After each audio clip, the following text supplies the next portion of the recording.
ਨਾਜ਼ਰੀਨ, ਅੱਜ ਇੰਜੀਨੀਅਰ ਮੁਹੰਮਦ ਅਲੀ ਮਿਰਜ਼ਾ ਦੇ ਹੱਥ ਚੜ ਗਿਆ ਨੇ ਤਾਰਕ ਮਸਊਦ। ਅੱਜ ਤਾਰਕ ਮਸਊਦ ਦੀ ਮਿੱਟੀ ਪਲੀਤ ਹੋਈ ਹੈ ਜੀ ਮੌਲਾਨਾ ਤਾਰਕ ਜਮੀਲ ਤੋਂ ਬਾਅਦ। ਨਾਜ਼ਰੀਨ, ਉਹਨਾਂ ਆਖਿਆ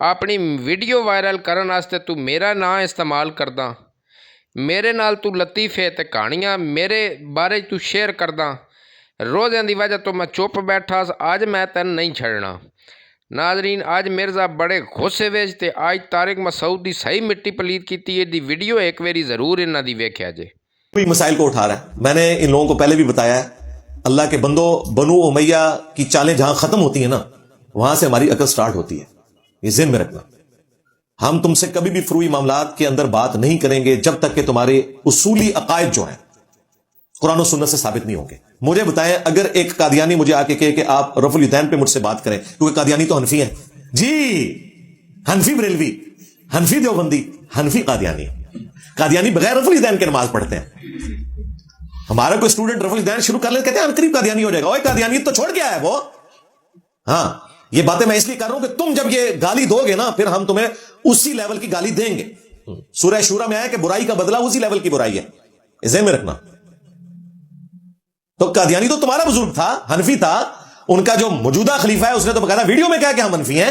We follow generally Imam Abu Hanifa's fatwa were very largely accepted by the Ummah, and unless we find reasons to disagree with him, we would generally follow the Fiqh Hanafiya. Investigate personally directly.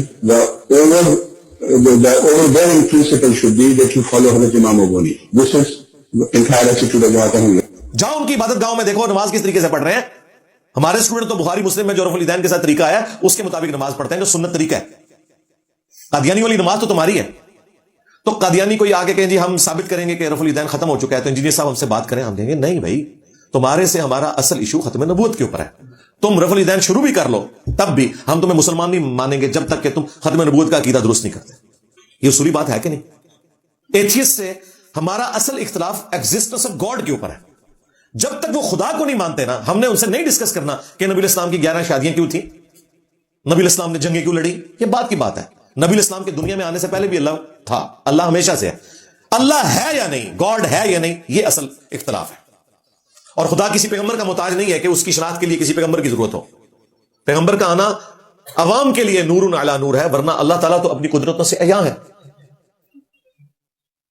تو ختم نبوت جب تک settle نہ ہو قادیانیوں سے رفع الیدین پہ بات نہیں ہوگی، اگرچہ وہ حنفی ہیں۔ اس طریقے سے حنفی دیوبندیوں سے بھی جب تک ان کے اپنے عقیدے جو انہوں نے اپنی کتابوں میں لکھے ہیں وہ ثابت نہ کر لیں، ان سے فروع کے اوپر بات نہیں ہو سکتی جب تک اصولی مسائل اپنے سیٹل نہ کریں۔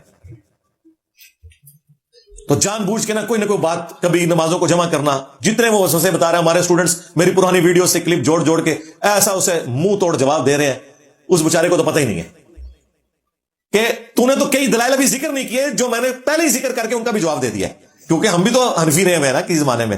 ہاں، وہ بھی کیا دن تھے، ہم بھی ایک جن تھے۔ آج ہم دیو ہیں، جنوں کے بھی پیو ہیں، بلکہ دیو کے بھی پیو ہیں، دیوبند والا۔ یہ میں وہ ایک مزاح کے طور پہ بات کر رہا ہوں، وہ بگوٹن باپ والی بات نہیں کر رہا، روحانی استاد والی بات کر رہا ہوں۔ تو ہم سے زیادہ کون جانتا ہے کہ ان کے پاس کون سے دلائل ہیں، اور میں پوری ایمانداری کے ساتھ مخالفین کے دلائل بھی رکھتا ہوں، ان کے بھی جواب دیتا ہوں۔ تو ہمارے اسٹوڈنٹس کر رہے ہیں کلپس، وہ جو بھی کوئی ایک اس طریقے سے بات چھوڑتا ہے وہ کہتے ہیں یہ لو یار جواب لے لو۔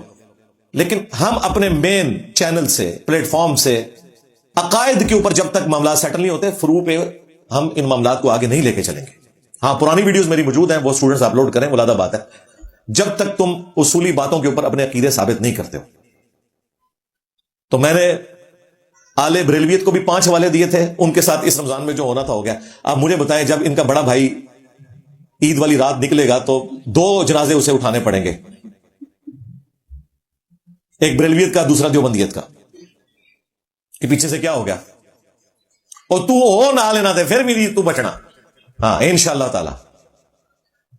آج میں ان دیوبندیوں کو بھی اور ان کے اس فرنٹ مین گول کیپر کو مفتی طارق مسعود صاحب کو حافظہ اللہ تعالی، میں تو احترام سے ان کا نام لوں گا، اگرچہ میں ان کے اعصاب پہ سوار ہوں۔ پہلے وہ انجینئر صاحب کہتے تھے، اب وہ کہتے ہیں جی جیلم والی سرکار، اور کہتے ہیں یہ تو وہ شف سرکار سے بھی بڑی سرکار ہے۔ جی سرکار، میں آپ کے جتنے پرانے بزرگان دین ہیں نا جنہوں نے اپنے ناموں کے کلمے پڑھائے ہیں، میں ان سے بھی بڑی سرکار ہوں۔ بے فکر رہے آپ. تو 5 ریفرنسز میں دوں گا انشاءاللہ تعالی, اور پھر ہمارے اسٹوڈنٹس کا کام ہے کہ ان کی قبر تک کلپ جانے چاہیے جب تک یہ اپنی قبر میں نہیں پہنچ جاتے, کہ ان باتوں کو پہلے ثابت کرو کہ پھر آگے فروئی معاملات سٹارٹ ہو. اور ان کو پتہ ہے کہ ان باتوں کا جواب نہیں. دیکھیں یہاں سے گئے ہوئے اسے 2-2.5 سال ہو چکے ہیں, کہتا میں بورے لے کے آیا تھا, آج تک وہ بورا کھول نہیں سکا کہ جس میں وہ دیوبند کے عقیدوں کا دفاع کر سکے. اور آپ کو اندر کی رپورٹ بتاؤں, اس کے بڑے علماء نے اسے منع کیا ہے کہ ان عقائد پہ بات نہیں کرنی, کیونکہ جب تم ان عقائد پہ بات کرو گے تو بریلویت اور دیوبندیت کا فرق ہی ختم ہو جائے گا. تم جن باتوں کے اوپر بریلویت کو گمراہ یا مشرک کہتے تھے, ہمارے بابے بھی وہی کام ڈال کے گئے ہوئے ہیں. یہ وجہ ہے کہ جواب نہیں دے رہا. یہ کیا جواب دے گا وہ؟ میں 5 حوالے رکھ رہا ہوں, اور قیامت تک کے لیے انشاءاللہ تعالیٰ ان کی آنے والی نسلوں کے لیے بھی ہے کہ وہ ان عقائد کو قرآن و سنت سے ثابت کریں. یہ نہیں کہنا کہ فلاں بزرگ کا بھی عقیدہ تھا. اور نسویں تو ہے, جب ہم قرآن و سنت کی روشنی میں حضرت علی کے دفاع میں حضرت معاویہ رضی اللہ تعالیٰ عنہ, حضرت مغیرہ ابن شعبہ رضی اللہ تعالیٰ عنہ, حضرت عمر بن عاص رضی اللہ تعالیٰ عنہ سے اختلاف کر سکتے ہیں, تو آڑے بابے تھے شاہی کوئی نہیں, میں نبی سا ہے ہی کوئی نہیں, تیرے بابے تھے شاہی کوئی نہیں. پہلا جو دیوبندی عقیدہ جو میں نے گن پوائنٹ پہ ان کے بزرگوں سے نہیں لکھوایا, خود انہوں نے لکھا ہے, وہ مولانا اشرف علی تھانوی صاحب,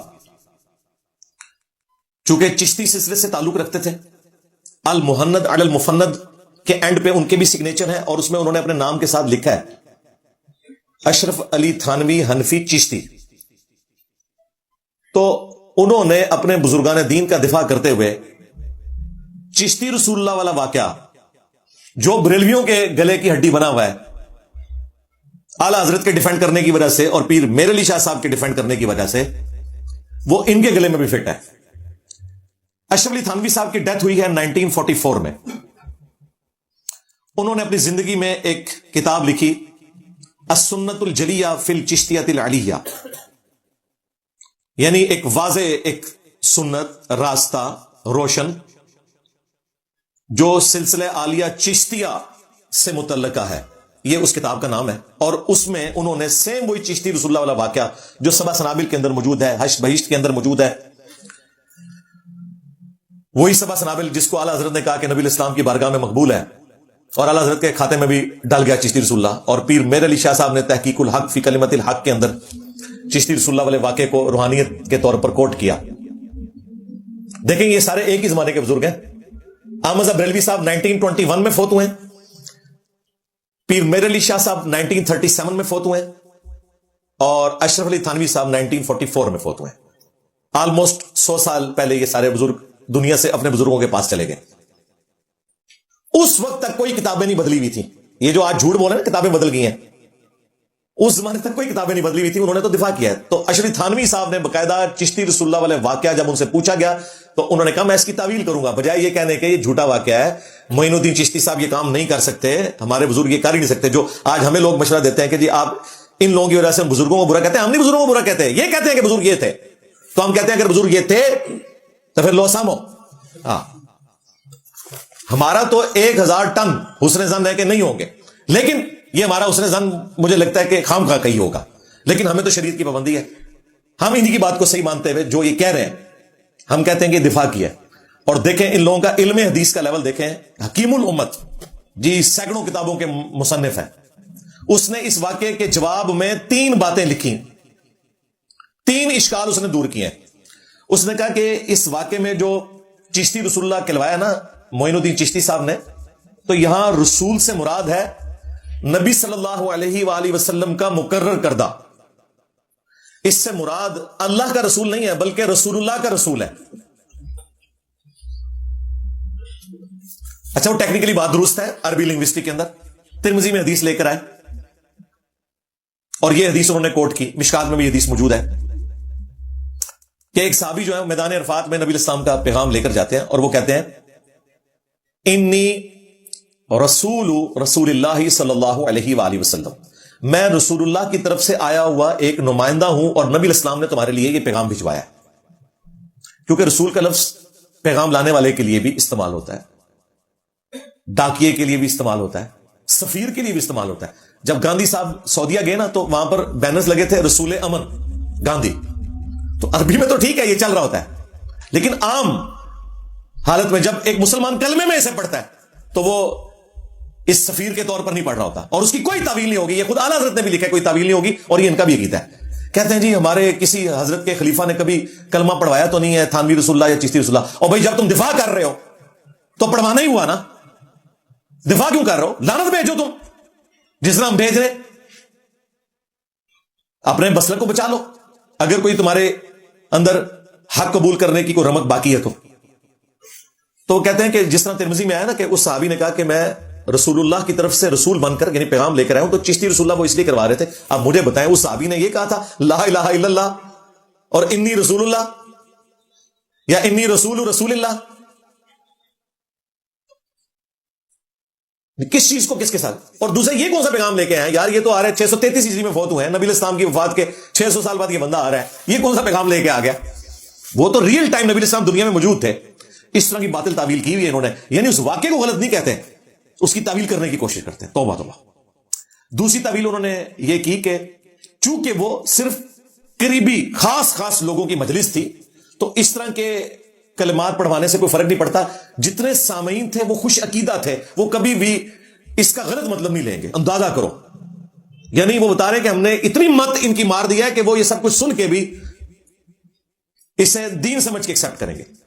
اور تیسرا جواب انہوں نے یہ دیا کہ یہ جان بوجھ کے انہوں نے اس لیے کیا تاکہ جو شخص مرید ہونے آیا نا چیک کریں کہ اس کے اندر اپنے پیر کے لیے کتنا اعتماد ہے.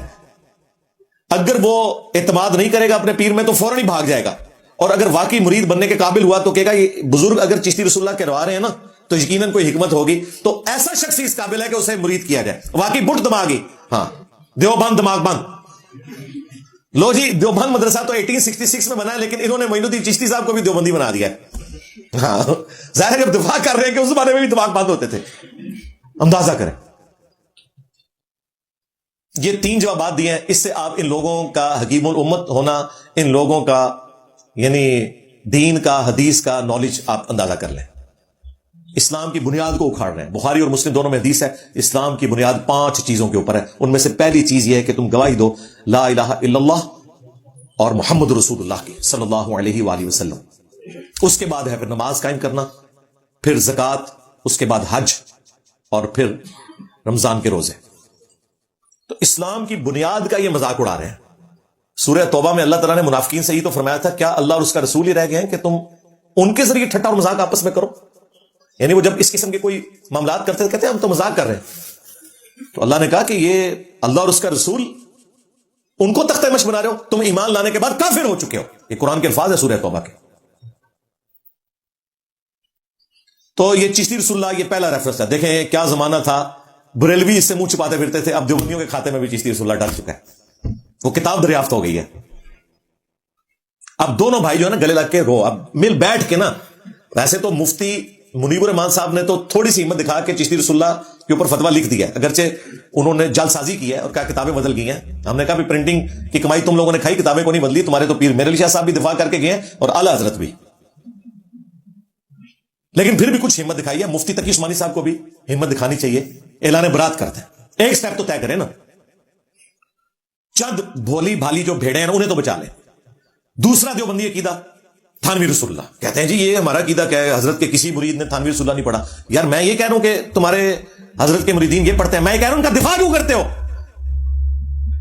وہ تو قادیانی بھی غلام احمد قادیانی کے نام کا کلمہ نہیں پڑھتے, وہ بھی محمد رسول اللہ ہی کہتے ہیں, لیکن اس کے امتی نبی ہونے کا دفاع کرتے ہیں. اور تم تھانوی رسول اللہ کا دفاع کرتے ہو. مناظرے لڑے ہوئے ہیں تم نے. کہتے ہیں دیکھیں آپ اس مرید کے اوپر خام خواہ چڑھائی کرتے ہیں. وہ تو خود کہہ رہا ہے میں ہوش میں نہیں ہوں. پہلے اس نے خواب میں دیکھا, اس کے بعد بیداری میں بھی وہ کہہ رہا ہے میں اپنی ہوش میں نہیں ہوں. اور جب کوئی ہوش میں نہ ہو تو بخاری میں حدیث موجود ہے تعلیقاً, اور ترمذی میں پوری سند موجود ہے کہ 3 لوگوں سے اللہ تعالیٰ نے قلم اٹھا لیا ہے. ایک مجنون پاگل شخص جب تک کہ اس کی عقل واپس نہ آ جائے, دوسرا نابالغ بچہ جب تک کہ بالغ نہ ہو جائے, اور تیسرا سویا ہوا شخص جب تک کہ بیدار نہ ہو جائے. بالکل میں آپ کے ساتھ ہوں. ہم بابی کو نہیں کہہ رہے, بابے کو کہہ رہے ہیں. ہاں بابی تو بیچارہ بابے کے ساتھ لگا اور فارغ ہو گیا. اصل میں بابا مجرم ہے. جب بابے کو اس نے خط لکھا کہ میں نے خواب میں بھی پڑھا اور بیداری میں بھی پڑھا. جھوٹ بولتے ہیں, کہتے ہیں نہیں خواب ہے, آگے لکھا ہے بیداری. یار یہ جھوٹ تو اشرف تھانوی نے نہیں بولا, اس نے جواب میں پتہ کیا لکھا؟ اس واقعے میں تسلی ہے. اس نے بھی نہیں کہا اس خواب میں تسلی ہے, اسے پتا تھا کہ اس نے بیداری میں پڑھا ہے. اس واقعے میں تسلی ہے کہ تمہارا پیر یعنی خود میں اشرف تھانوی متبع سنت ہوں, اس لیے تم نے میرے نام کا کلمہ پڑھا ہے, خواب میں بھی اور بیداری میں بھی. اس کو تسلی دے رہے ہیں بجائے یہ کہنے کہ یار توبہ کرتے تھے شیطان چڑھا ہوا ہے.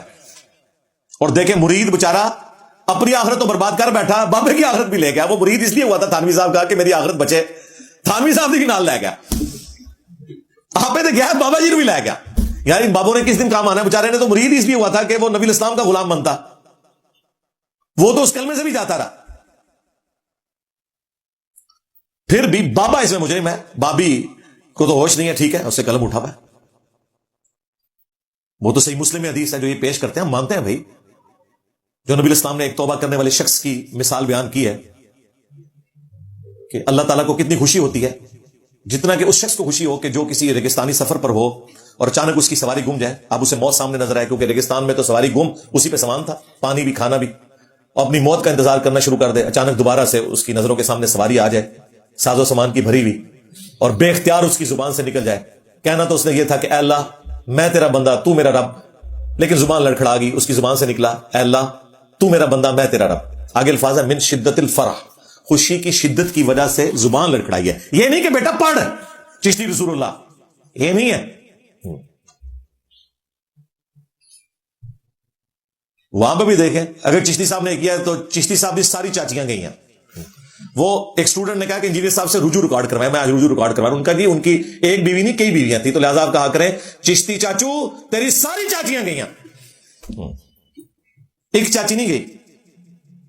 آپ کو تو یہ کہتے ہیں کہ جھوٹی موٹی بھی قادیانی لکھ دے جرمنی جانے کے لیے, چاہے دل میں ایمان بھی ہو, وہ کفر کی موت مرے گا. اور تمہارے چشتی چاچو جو ہے وہ سچی مچی بھی کرواتے رہے, کہتے جی امتحان لیا تھا. کیا حضرت ابو بکر عمر عثمان و علی اپنے ناموں کے کلمے پڑھا کے امتحان لیا کرتے تھے کہ پہلے میرے نام کا کلمہ پڑھ اور پھر تو نبی اسلام کا غلام بنے گا؟ بات کرنے والی کرو, بزرگوں کے پیچھے اپنی آخرت برباد نہ کرو. وہ تو جہاں پہنچ گئے. ہمارے بڑوں کو بھی جہاں انہوں نے پہنچانا تھا پہنچا دیا, ہم اپنے آنے والی نسلوں کو تو بچا لیں, اپنے آپ کو تو بچا لیں. تو بابے کو ہم کہہ رہے ہیں, بابی کو نہیں. اور میں حیران ہوتا ہوں کہ اس طرح کے تو پولیٹیکل بابے نہیں. آپ مجھے بتائیں, آپ اس وقت جتنے ہمارے پولیٹیکل لیڈر ہیں نا, جن کے بارے میں لوگ کہتے ہیں بڑے دنیا دار ہیں, خواہ وہ نواز شریف صاحب ہوں, زرداری صاحب ہوں, عمران خان صاحب ہوں, فضل الرحمان صاحب ہوں, اگر آپ ان کو لکھیں نا کہ ہم آپ کے نام کا کلمہ پڑھ رہے ہیں, یہ بھی ہاتھ جوڑ لیں گے اور یار مرمان لیں گے سانو, چاہے ایک نماز نہ انہوں نے پڑھی ہو. ویسے تو پڑھتے ہیں ماشاءاللہ, سارے پڑھتے ہیں, تب بھی یہ جرت نہیں کریں گے. دنیا دار بندہ بھی یہ جرت نہیں کرے گا کہ جی بڑی تسلی ہے کہ جس پارٹی کو تو نے ووٹ ڈالا وہ متبع سنت ہے. یہی لکھا نا تھانوی صاحب نے. تو یہ دوسرا حوالہ ہے, یہ ان کے گاٹے میں فٹ ہے. آپ یہ بھی نہیں کہہ سکتے کہ عالم داد رسالہ چینج ہو گیا. اچھا آپ کو حیران کن بات بتاؤں, عالم داد رسالہ تو ایک منتھلی رسالہ نکلتا تھا جس میں تھانوی صاحب کچھ اپنے مضامین لکھتے تھے اور سوالات کے جوابات اور خوابوں کی تعبیریں بیان کیا کرتے تھے. 1944 میں تھانوی صاحب فوت ہو گئے, رسالہ بند ہو گیا. 80 سال ہو چکے ہیں. عالم داد رسالہ تو ان کی زندگی میں بھی ایک ہی دفعہ چھپا ہے, وہ اس سے اگلی دفعہ تو اگلے مہینے کا چھپا نا. یہ کتاب بھی نہیں ہے کہ جو باقی رکھی جاتی. یہ رسالہ آج تک زندہ کیوں ہے؟ بریلوی چھاپ رہے اس کو, اس لیے زندہ ہے. ایک منتھلی جو ہے وہ تو ایک مہینے کے لیے نکلتا ہے نا. یہ تو نہیں ہوتا کہ وہ 100 سال تک سفر جو ہے وہ 1326 ہجری نکل رہا ہے ابھی تک. وہ بریلوی اسے پرنٹ کر دیتے ہیں تاکہ اپنی شناخت کو قائم رکھیں کہ دیکھو ان کے بزرگوں نے کام ڈالا. اور یہ بھی ایسے بیوقوف ہیں کہ مناظرے لڑتے ہیں اور آج تک بریلویوں سے پٹائی جو ہے ان کی ہو رہی تھی. وہ تو بریلوی تو پھر ہمارے قابو آ گئے نا. جس طرح رومنز اور پرشینز آپس میں ایک دوسرے کو شکست دیتے رہتے تھے, کبھی کوئی غالب, پھر مسلم امپائر کھڑی ہوئی. اس طرح یہ بریلوی اور دیوبندی آپس میں تو کرتے تھے. یہ پھر جب مسلم امپائر کھڑی ہوئی ہے تو پھر تو چشتی رسول اللہ بھی, شبلی رسول اللہ بھی, تھانوی بھی, سارے کے سارے رڑے گئے. انہوں نے سوچے نہیں سی. بڑا ہی برا وقت آیا, یقین کرو مولویوں ہوتا ہے. میں جب اکیلے میں بیٹھتا ہوں نا تو میری ہنسی چھوٹ جاتی ہے جب میں اپنی ویڈیوز دیکھ رہا ہوتا ہوں کہ کس طرح ان کی روسٹنگ ہو رہی ہے. ٹھیک ہے, اتنا برا وقت تو کسی سیاسی لیڈر نے نہیں دیکھا جو یہ فرقے دیکھ رہے ہیں. اور ان کا علاج ہے, کیونکہ انہوں نے 1200 سال میں اللہ اور اس کے رسول کے نام کو بیچ کر عز وجل صلی اللہ علیہ وآلہ وسلم جدادیں بنائی, عزتیں کمائی, مکے اور مدینے کی آوازیں لگا کر سواریاں سوار کی, لیکن پھینکی جا کے اجمیر میں, بغداد میں, بریلی میں, دیوبند میں. کتنی بڑی غداری ہے. جب غداری اتنی بڑی ہے نا تو اللہ تعالیٰ کی طرف سے سزا بھی اتنی بڑی ہے. میں نبی صاحب ہے ہی کوئی نہیں, تیرے بابے تھے شاہی کوئی نہیں. دیکھو اللہ نے کتنی بڑی بلا چھڑی توڑے ہوتے. لو سامو, ہاں تو یہ تھانوی رسول اللہ والا جو معاملہ ہے یہ اسی طریقے سے زخم ہرا ہی رہے گا جب تک کہ تم لوگ توبہ نہیں کر لیتے. اچھا کئی لوگ ان کو مشورہ دیتے ہیں کہ یار انجینئر کا منہ بند کرو, توبہ کرو. وہ کہتے ہیں توبہ اگر ہم نے کر لی تو ماننا پڑے گا تھانوی صاحب فارغ ہو گئے. تو ہماری وہ جو سند چلتی ہے نا استاد اس کا استاد وہ ٹوٹ جائے گی. وہ میں ویسے ہی 5 چھٹی ہے تھوڑی ساری سند بچانے کے چکروں میں انہوں نے اپنا بیڑا گرک کروا لیا. یہ 2 عقیدے ہو گئے, چشتی رسول اللہ اور تھانوی رسول اللہ. اور 3 مزید عقیدے, یہ بھی پاکستان پاک کی نسبت سے میں نے 5 کا تحفہ دے رہا ہوں. 5 بریلویوں کو دیا تھا اور ان کے فرقے کا جنازہ تو نکل گیا, وہ آپ نے دیکھا. ان کا بھی انشاءاللہ تعالی نکلا. 3 مزید حوالے, 2 میں نے دے دیے. 3 جو میں نے اکثر اوقات اپنی ویڈیوز میں بیان کیے ہیں, جو ان کے عقیدوں کی بنیادی کتاب ہے المہند علی المفند, جو احمد بریلوی صاحب کی حسام الحرمین کے مقابلے پر انہوں نے لکھی تھی. اس میں 3 عقیدے میں نے گن پوائنٹ پہ نہیں لکھوائے, اور 35 کے قریب علماء دیوبند کے اس پہ سگنیچر ہوئے ہیں. آج کے علماء نے بھی اسے انڈورس کیا ہوا ہے, انکلوڈنگ اشرف تھانوی صاحب, ان کے بھی سائن ہے کہ میں نے اس کتاب کو پڑھا ہے. خلیل احمد سہارنپوری, یہ وہ بزرگ ہیں جن کا شاگرد ہے شیخ زکریا کاندلوی, جس نے فضائل اعمال لکھی ہے تبلیغی جماعت کی. اور فضائل اعمال میں خلیل احمد سہارنپوری کا ذکر اس نے جگہ جگہ کیا ہوا ہے کہ میرے پیر صاحب اس نے لکھی ہے المہند علی المفند. 26 کوسچنز اس وقت کے صوفی علماء, سعودی حکومت سے پہلے کی بات ہے, انہوں نے بھیجے. جب احمد بریلوی نے کہا کہ تھے وہابی جے, تو انہوں نے 26 سوال بھیجے, تو انہوں نے اس عربی میں جواب دیے. یہ 1906 میں چھپی ہے, آج 2024 ہے. یہ عقیدے خود لکھے انہوں نے. ویسے تو پوری کی پوری کتاب کا پوسٹ مارٹم ہو سکتا ہے. میں نے 3 عقیدے رکھے تھے جو ایک عام دیوبندی کو سمجھ آ رہے ہیں کہ یار یہ ہمارے بزرگ بھی بریلویوں والے عقیدے رکھتے تھے, صوفیوں والے عقیدے رکھتے تھے قرآن و سنت سے ہٹ کے. تو وہ اب 3 عقیدے اس کے ساتھ ایڈ ہو کے یہ ٹوٹل 5 بن جائیں گے. 2 میں بیان کر چکا, چشتی رسول اللہ, تھانوی رسول اللہ. تیسرا عقیدہ جو المہند سے ہے کہ رسول اللہ صلی اللہ علیہ وآلہ وسلم کی قبر مبارک اللہ تعالیٰ کے عرش اور کرسی سے افضل ہے, ولیعوذ باللہ تعالی. یہ عقیدہ لکھا. ہم پوچھتے ہیں کہاں لکھا ہے, کہتے ہیں فلاں بزرگ. کیڑا فلانا ہے فلاں بزرگ. جب ہم قرآن و سنت کی روشنی میں حضرت علی کی سپورٹ میں حضرت امیر معاویہ رضی اللہ تعالیٰ عنہ, حضرت مغیرہ ابن شعبہ رضی اللہ تعالیٰ عنہ, حضرت عمر بن عاص رضی اللہ تعالیٰ عنہ سے علمی اختلاف رکھتے ہیں, احترام اپنی جگہ, تو تھوڑے بابے تو شاہی کوئی نہیں فلانے بزرگ نے. نہیں, عقیدہ نص قطعی سے قرآن و سنت کے واضح دلائل سے ثابت کرنا ہوگا آپ کو کہ عقیدہ کہاں لکھا ہوا ہے. عقیدہ کوئی ثابت نہیں ہوتا. پھر نہ یہ قرآن و سنت میں نا اس کا جواب تلاش کرتے ہیں. دیکھیں میں ان کے جواب بھی ساتھ ہی ریکارڈ کروا رہا ہوں. مفتی حنیف قریشی کے لیے بھی میں نے پیپر آؤٹ کیا تھا, اور میں نے کہا تھا کہ جو تیرا آن لائن اگر یہ ڈیبیٹ ہو جاتی ہے اس وقت جی ٹی وی کے اوپر, تو جو میں نے دلائل رکھنے ہیں میں پہلے ہی ریکارڈ کروا رہا ہوں, جا تیاری کر لے. یار اتنا کوئی سخی ہوتا ہے, دیکھ لو مولا علی کے ماننے والے کتنے سخی ہیں. اور میں نے کہا تھا اس سے ہٹ کے میں کوئی دلیل بھی نہیں رکھوں گا. میں نے جو دلائل اس وقت رکھنے نا, جو تم لوگ کہتے ہو ہم بورا کھولیں گے اور بتائیں گے, انجینئر ہمارے سامنے بیٹھے گا تو بتائیں گے, اس وقت انجینئر صاحب کا فیض جب ہم پہ جاری ہوگا تو ہم جواب دیں گے. میں نے جو جواب دینا ہے میں اس مفتی اور اہل دیوبند کے لیے اپنے جواب پہلے ہی ریکارڈ کروا رہا ہوں. اس سے ہٹ کے میں کوئی جواب بھی نہیں رکھوں گا. تم اپنی پبلک کو سیٹسفائی کرو. کھولو بورے یار, 2-2.5 سال ہو گئے, الی لگی ہونی کتاباں نو, کھول بورا. اور میں نے اس وقت بھی آپ کو کہا تھا یہ کبھی بھی نہیں کھولے گا, کیونکہ پھر دیوبند اور بریلوی کا فرق ختم ہو جائے گا, دونوں فرنچائز ختم. ہاں, KFC بھی گئی تو میکڈونلڈ بھی گئی. تو یہ پھر کیا کریں گے آپ کو نا کہتے ہیں وہ دیکھیں ٹیکنیکلی اس عقیدے کو سمجھیں. اشرف المخلوقات کون ہے؟ رسول اللہ صلی اللہ علیہ وآلہ وسلم. اس کائنات میں آپ سے افضل کوئی نہیں مخلوقات میں. بالکل. وہ کہتے ہیں عرش کیا ہے, ہم کہتے ہیں مخلوق ہے اللہ کی. وہ کہتے ہیں بتاؤ اللہ کا عرش افضل ہے یا نبی الاسلام کی مبارک ذات, ہم کہتے ہیں نبی الاسلام سے تو افضل کوئی نہیں ہے. لیکن تم تو قبر رسول کی بات کر رہے ہو, اور وہ بھی کہہ رہے ہو وہ حصہ زمین جو نبی الاسلام کو ٹچ کیے ہوئے ہے. نبی الاسلام کو تم نے نہیں کہا, قبر رسول کے اس حصے کو کہا ہے. حالانکہ تمہاری یہ بات بھی غلط ہے, نبی الاسلام کے جسم اطہر کے ساتھ کوئی چیز ٹچ ہی نہیں کر رہی. مسلم شریف میں حدیث ہے نبی الاسلام کی قبر میں سرخ رنگ کی چادر بچھائی گئی تھی تاکہ وہ مٹی آپ کے جسم کو نہ لگے. پہلے تو اپنا ذرا عقیدہ اپڈیٹ کر لو, یہ بھی تو میں دسدا سی مسلم شریف پڑھ کے. اچھا, دوسرا وہ حصہ زمین جو ٹچ کر رہا ہے, وہ کہتے ہیں دیکھیں وہ نبی الاسلام کی جو مٹی کا خمیر ہے نا, وہ اس جگہ سے اٹھایا گیا تھا. تو گویا کہ وہ مٹی نبی الاسلام کے جسم کا حصہ ہوئی نا.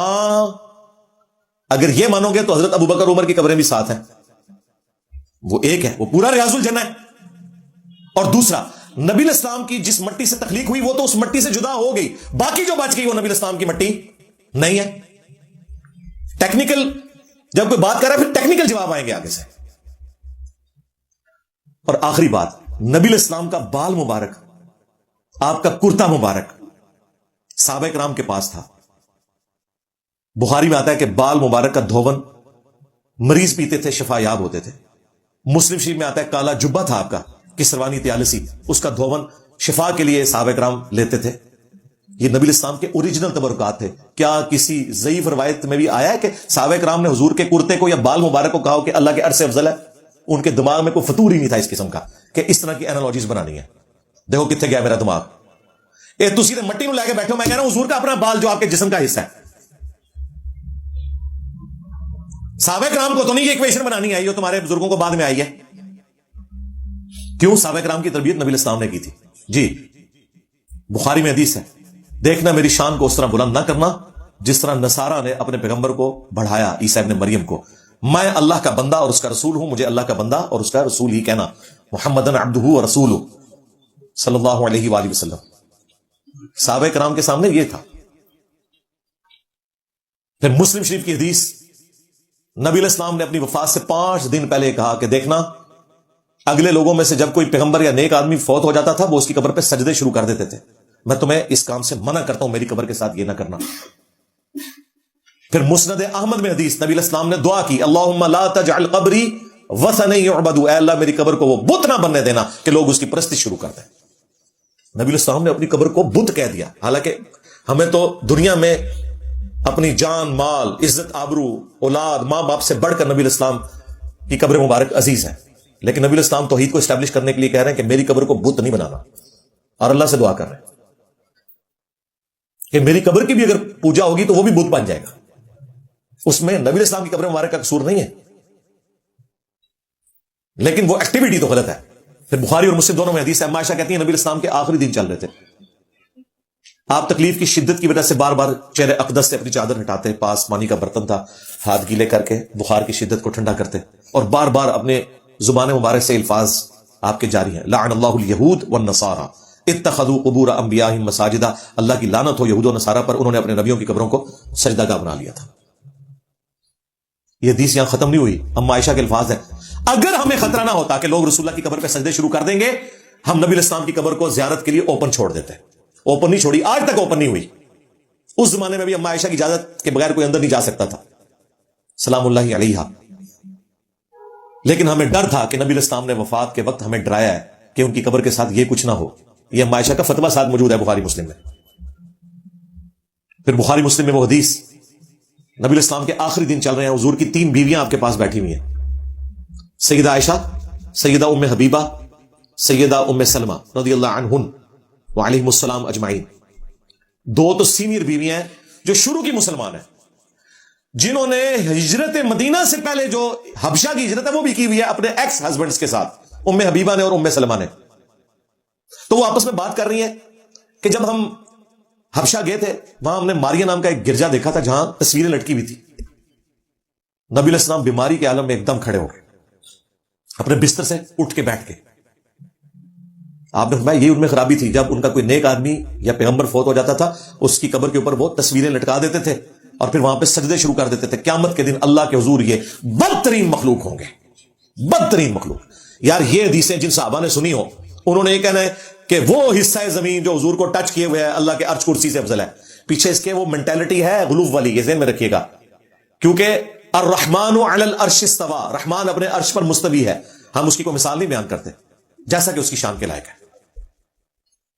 تو انہوں نے نا اس کا ایکویلنٹ بنایا کہ چونکہ اللہ عرش پر مستوی ہے اور نبی قبر کے اندر ہے تو اللہ کا عرش اس کی فضیلت کم ہے، نبی کی قبر کا نچلا حصہ اس کی فضیلت زیادہ ہے. آپ سمجھ آئیے مینٹلٹی کدھر گئی ہے. یہ وہی غلو ہے پیغمبروں کے کیس میں ایک دوسری شکل میں سامنے آ گیا. پیچھے یہ ہے، شیطان ہے پیچھے. ہاں تو دیکھیں جو انہوں نے لیم ایکسکیوزز رکھنے تھے میں وہ بھی بتا رہا ہوں، جواب دے رہا ہوں. پیپر آؤٹ مفتی صاحب. ہاں یار اتنی نیکی آپ کے ساتھ کوئی اور کرے گا کہ اپنا پیپر ہی آؤٹ کر دے کہ یہ میرے دلائل ہیں، لو یہ تمہارے دلائل تھے، میں نے ان کا بھی جواب دیا، میرے بھی لے جاؤ. اب لاؤ کوئی چیز جو انہوں نے لانی ہے. میرے تو بڑا کیڑا یار بریلوی تو بندی رہا ہوا ہے، اللہ تو بندے ہو، مجھے تو پتہ ہے. یہ 3 عقیدے ہوئے جی. چوتھا عقیدہ وہ بھی المحند المفند سے. وہ کہتے ہیں کہ ہم بزرگوں کی قبروں اور سینوں سے فیض لینے کے قائل ہیں، مگر اس طریقے پر نہیں جو عوام میں رائج ہے، اس طریقے پر جو خواص کو معلوم ہے. اب جب ہم اسے پوچھتے ہیں وہ خواص کا طریقہ کون سا ہے، وہ بتا نہیں سکتے. او اللہ معافی دے، عوام تو بھی پیڑا جائے قبروں اور سینوں سے. تو یہ تو نہیں بتاتے تھے. یہ پتہ کیا کہتے ہیں؟ وہ کہتے ہیں یہ قبروں اور سینوں سے مراد یہ ہے کہ ایک اصطلاحی بات ہے کہ ایک استاد شاگرد کے سامنے بیٹھتا ہے تو اس کے سینے میں جو علم ہے وہ ٹرانسفر ہو جاتا ہے، ظاہر ہے وہ اس کی شاگردگی اختیار کرتا ہے. اور یہ ایسی یہ جواب دیتے ہیں وہ، اور کہتے ہیں قبروں سے فیض. ہم کیا کہہ رہے ہیں قبروں سے مانگنا؟ وہ تو بریلویوں کا کام ہے، وہ تو شرک کرتے ہیں. قبروں سے فیض یہ ہے کہ کسی نیک آدمی کی قبر پہ آپ جائیں، اللہ کے حضور دعا کریں، اللہ تعالیٰ اس نیک بندے کی اس قبر کی جو ویسینٹی ہے، وہ پریمیسز، وہ دعاؤں کی قبولیت کی جگہ ہے. قبر والے سے کچھ نہیں مانگنا، وہ تو شرک ہے، اللہ سے ہی مانگ رہے ہوتے ہیں. یہ قبروں سے فیض ہے. یہ اس کی تعویل کریں گے. نا مفتی صاحب نا، ہم خود بتائیں گے کہ آپ کے بزرگ کس طریقے سے قبروں سے اور سینوں سے فیض ٹیکے لگا کے نچوڑتے تھے. قبروں سے فیض یہ ہے کہ اشرف تھانوی صاحب نے ارواح ثلاثہ کتاب لکھی ہے جسے حکایات اولیاء بنا کے وہ پیش کر رہے ہیں. اس میں انہوں نے لکھا کہ قاسم نانوتوی صاحب جنہوں نے مدرسہ دیوبند بنایا، مرنے کے 6 سال کے بعد قبر سے نکلے، خواب میں نہیں بیداری میں. اور نیچے تشریح کی ہوئی ہے کہ ہو سکتا ہے کہ روح نے جسم میں تصرف کر کے اسی جسم کو نکالا ہو، یا کوئی انسانی جسم روح نے بنا لیا ہو اور اس کے ساتھ آیا ہو. اے بھی لکھا ہے جنال. اور دیوبند کے 2 مولویوں کی صلح کروا کے دوبارہ قبر میں واپس چلے گئے، خواب میں نہیں بیداری میں. اور کہتے ہیں جن بزرگوں کے پاس وہ آئے تھے نا، سخت سردیوں میں بھی لحاف کے اندر ان کا پسینہ چھوٹ گیا. ویسے کچھ اور بھی چھوٹ گیا ہوگا، غور نہ چیک کرنا سی، بائی ہوتا ہے غسل کیتا ہے انہوں نے. ظاہر ہے مردہ نکل کے آ جائے تو یہ حالت ہو جاتی ہے، پسینہ چھوٹا ہوگا، بعض اوقات اس سے بھی آگے کی کنڈیشن ہو جاتی ہے. یہ ہے جی قبروں سے فیض. میں نے پورا پمفلٹ لکھا ہے کہ ان کے لوگ ان کے بزرگوں کی قبروں کی مٹی لے کے جاتے تھے، اس سے فیض حاصل کرتے تھے. قبروں سے فیض کے عقیدے کا تحقیقی جائزہ جب یہ میرا پمفلٹ آیا نا تو ان کو آگ لگ گئی دیوبند کے علماء کو. انہوں نے کہا یار یہ تو ہمیں بریلویوں کی سب سے بھی نیچے جا کے کھڑا کر دیا. میں نے نہیں کھڑا کیا، یہ ساری کی ساری علمی خدمات علماء دیوبند کی تھی، میں نے نہیں کھڑا کیا.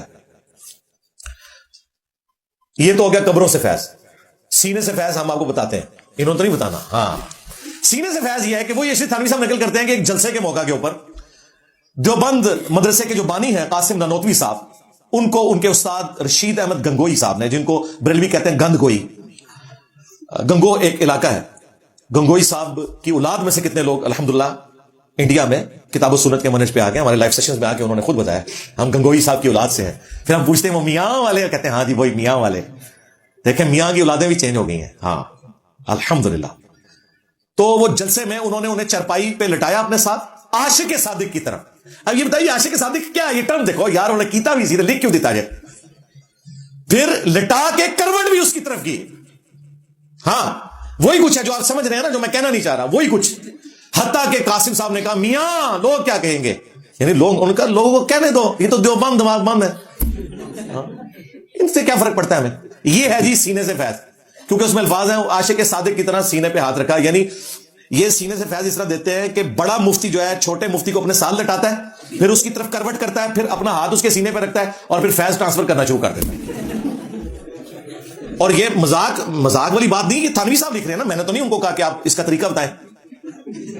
تو المحمد سے یہ آج تک طریقہ نہیں بتا سکے تھے کہ قبروں سے اور سینوں سے فیض کیا، میں نے بتا دیا. اور یہ فیض یہاں رکا نہیں ہے، اس کی اگلی قسط بھی ہے. تذکرۃ الرشید میں لکھا ہے کہ ایک رات رشید احمد گنگوئی صاحب نے خواب میں دیکھا کہ قاسم میاں دلہن کی شکل میں آئے. اچھا انہوں نے یہ نہیں کہا کہ میں نے اپنی دلہن کو قاسم کی شکل میں دیکھا ہے، پھر تھوڑا شریفانہ قسم کا خواب ہو جاتا. وہ کہہ رہے قاسم دلہن بن کے آ گئے. یعنی جو دن کو یہ سوچتے تھے نا، وہی خواب میں ان کو شیطانی خواب آیا. اور خدا کے لیے یہ خواب آیا تھا بتانے کی کیا ضرورت تھی؟ پھر انجینئر نے تھوڑے قریب برا دینا. اور پھر وہ کہتے ہیں جی اس کی تعویل یہ ہے کہ وہ رشید احمد گنگوئی کے شاگردوں کی تربیت کرنی تھی، کیونکہ اس میں الفاظ ہیں پھر قاسم جب دلہن کی شکل میں آئے تو ہم دونوں کو ایک دوسرے سے نفع بھی پہنچا، جس طرح میاں بیوی کو پہنچتا ہے. بھلے اعوذ باللہ تعالیٰ، وہی کچھ جو آپ سمجھ رہے ہیں اور میں کہنا نہیں چاہ رہا. آگے اولاد بھی، انہوں نے کہا اس کی یہ تعویل ہم بیان کریں گے. ہیلو جی تسی کر لو گل. تو اگر یہ لوگ اس کی تشریح خود کر دیتے تو مجھے اس لیول پہ اتر کے نہ کرنی پڑتی. یہ ہے ان کی قبروں اور سینوں سے فیض. 4 عقیدے ہو گئے جی. 5واں عقیدہ ہم رسول اللہ کی قبر مبارک میں زندگی کو، یہ بھی المہند میں لکھا، دنیا کی سی مانتے ہیں. وہ کہتے ہیں جینی صاحب کہتے ہیں دنیاوی، حالانکہ لکھا ہے دنیا کی سی. دیکھو کیسی ہوشیاری کر دے رہے، لفظ کس طرح لکھ دے رہے، دنیا کی سی. وہ کہتے ہیں آپ کو سمجھ نہیں آئی، دنیاوی نہیں ہم مانتے، یہ تو بریلویوں کا عقیدہ ہے، ہم تو آخرت کی زندگی مانتے ہیں. دنیا کی سی اس لیے لکھا کہ نبی الاسلام کا جسم اقدس قبر مبارک میں بالکل سلامت ہے، گویا کہ جس طرح ایک زندہ بندے کا جسم ہوتا ہے نا سلامت، اگرچہ اس میں سانس نہیں ہے، وہ آخرت کی زندگی ہے، لیکن چونکہ جسم سلامت ہے اس لیے دنیا کی سی کہا. نہ، یہ عقیدہ تو درست ہے کہ نبی الاسلام کا جسم اطہر قبر مبارک میں سلامت ہے. یہ عقیدہ قرآن میں لکھا ہوا ہے کہ حضرت سلیمان علیہ السلام لاٹھی کے سہارے رہے، کتنے عرصے تک دیمک نے لاٹھی کو چاٹا لیکن کوئی کیڑا ان کے جسم پہ نہیں چڑھا. سورہ سبا میں نبیوں کے جسم کی اسپیشل پروٹیکشن ہوتی ہے. ابو داؤد میں حدیث ہے، ان اللہ حرم علی الارض ان تاکل اجساد الانبیاء، اللہ نے حرام کر دیا ہے مٹی کے لیے کہ وہ نبیوں کے جسموں کو کھائے. اور المصنف ابن ابی شیبہ میں موجود ہے، حضرت عمر فاروق رضی اللہ تعالیٰ عنہ نے جب تستر شہر فتح ہوا اور دانیال علیہ السلام کا تابوت نکلا تو انہوں نے وہ خط لکھا اور کہا کہ یہ حضرت دانیال علیہ السلام جو انبیاء میں سے ایک نبی ہے ان کا تابوت ہے، اور نبیوں کے جسموں کو نہ مٹی کھاتی ہے، نہ آگ کھاتی ہے، نہ کوئی درندہ کھاتا ہے. یہ تو ہمارا عقیدہ ہے. دنیا کی سی، یہ دنیاوی مانتے ہیں، بالکل ایگزیکٹلی دنیاوی. اب کوئی کہے گا جی میں الزام لگا رہا ہوں، الزام نہیں لگا رہا جناب. شیخ زکریا کاندلوی صاحب نے فضائل حج کے اندر، جو تبلیغی جماعت والے بزرگ ہیں، یہ فضائل حج تبلیغ نصاب فضائل مال کا حصہ ہے، اس میں باقاعدہ لکھا ہے کہ 555 ہجری میں جب شیخ احمد رفائی قبر رسول پر حاضر ہوئے اور وہاں انہوں نے اشعار پڑھے نبی اسلام کی وفات کے 500 سال بعد. سیم واقعہ باپا جانی نے بھی لکھا ہے فضائل سنت میں. ہاں، یعنی KFC میکڈونلڈ دونوں، بریلوی دیوبندی دونوں. تو کہتے ہیں انہوں نے اشعار پڑھے کہ جب میں مصر میں تھا تو میری روح مزار اقدس پہ حاضری دیتی تھی، آج جسموں کے ملاپ کی باری آئی ہے، اپنا دست مبارک قبر سے باہر نکالے میں بوسہ دوں. وہ کہتے ہیں 90,000 لوگوں کی موجودگی میں نبی الاسلام نے قبر مبارک سے ہاتھ نکالا، خواب نہیں بیداری. اب پتہ چلا آپ کو دنیا کی سی کیا ہے. اور کہتے ہیں وہ ہاتھ نکالا، انہوں نے بوسہ دیا. اور زائرین میں عبد القادر جیلانی کا بھی نام ذکر کیا جاتا ہے جو پیر و مرشد ہیں شیخ احمد رفائی کے. اور دیکھیں میرا دماغ ادھر گیا، میں نے کہا بدبختی ہے کہ عبد القادر جیلانی نے ہاتھ نہیں چوما، نبی الاسلام کا ہاتھ نکلا، مرید نے چوم لیا، کیونکہ صرف ان کے چومنے کا ذکر ہے، ورنہ اگر وہ چومتے تو 90,000 کی لائن لگتی نا، کوئی نہیں ہے. اور 90,000 اللہ دے بندے ہو 555 ہجری تو چھڑ دو، 1055 ہجری بھی 90,000 بندہ مسجد نبوی نہیں سی آندا. یہ تو سی تو 80s میں آگے ہوئی ہے، جھوٹ. اور پھر 90,000 بندہ ایک ہاتھ دے سکتا ہے؟ مجھے بتائیں 90,000 کتنی بڑی گیدرنگ ہے، جب تک کہ کوئی بہت اونچی بلڈنگ کے اوپر چڑھ کے اپنا ہاتھ نہ یوں کرے. جعلی بات اور خواب نہیں بیداری. یہ ہے، یہ دنیا کی سی مانتے ہیں. اور اس پر تر رہا یہ کہ جو مفتی اعظم پلانٹ ارتھ دیوبند کے تقی عثمانی صاحب، انہوں نے درس حدیث کے اینڈ پہ یہ واقعہ سنایا، یہ درس حدیث میں یہ واقعہ سنا رہے ہیں. تو مورخین نے لکھا ہے کہ جو ہی یہ شعر پڑھے تو روضہ اقدس میں سے نبی کریم سرور دو عالم صلی اللہ علیہ وسلم کا دست مبارک ظاہر ہوا، اور ہزاروں انسانوں نے یہ نظارہ کیا کہ دست مبارک ظاہر ہوا. احمد کبیر رفاعی رحمۃ اللہ نے دست مبارک کو بوسہ دیا اور دست مبارک پھر واپس کر. اتنا عظیم الشان واقعہ ان کے ساتھ پیش آیا، اور یہ مورخین نے متعدد تاریخوں میں لکھا ہے، اور لکھا ہے کہ ہزارہ افراد کی موجودگی میں یہ واقعہ پیش آیا. خود یہ واقعہ سنا دیا انہوں نے. اب مجھے بتائیں اس کے پیچھے تو کوئی گنجائش باقی نہیں رہ جاتی کہ دنیا کی سی سے مراد یہ کیا لیتے ہیں؟ ایگزیکٹلی دنیا والی زندگی. ہم کہتے ہیں عقیدہ کہاں لکھا ہوا ہے. اور یہ ہاتھ مبارک جو ہے وہ سیدہ فاطمہ سلام اللہ علیہا کے لیے تو نہیں نکلا، سیدہ عائشہ سلام اللہ علیہا جو 47 ایئرز تک اسی حجرے کے ساتھ ایک کمرے میں رہی ہیں، ان کے لیے تو کبھی ہاتھ مبارک ظاہر نہیں ہوا. مولا علی کے لیے تو کبھی ہاتھ نہیں نکلا. شیخ احمد رفاعی کے لیے کہاں سے نکلا ہے؟ سب جھوٹ کہانیاں. تو جو انہوں نے دلائل دینے ہیں نا، وہ میں ساتھ ساتھ خود ذکر کر کے ان کے جواب بھی دے رہا ہوں. پیپر آؤٹ ہے، میں نے اور کوئی دلیل نہیں دینی. ان کو کبھی باتوں کے جواب دو، یہ جواب نہیں دینا کہ فلانا کیڑا فلانا ہے. فلانا بھی لکھ کے گیا. اصول عقائد کتاب و سنت کی نص سے ثابت ہوتے ہیں، فلانوں سے نہیں ثابت ہوتے. فلانا لکھ کے ٹوٹ گیا. قرآن و سنت سے بات کرو. ہم فلانوں کو کدھر مانتے ہیں بھائی؟ جب ہم مولا علی کی حمایت میں حضرت معاویہ رضی اللہ تعالیٰ عنہ، مغیرہ ابن شعبہ رضی اللہ تعالیٰ عنہ، عمر بن عاص رضی اللہ تعالیٰ عنہ سے احترام کے دائرے میں اختلاف رائے رکھتے ہیں، تو تھوڑے فلانے نے شاہی کوئی نہیں. فلانا بھی لکھ کے گیا، لے جاؤ فلانے. قرآن و سنت سے بات کرو. یہ 5 دلائل میں نے رکھ دیے جی، 5 دیوبندی عقیدے جو میں نے نہیں لکھوائے. نمبر 1،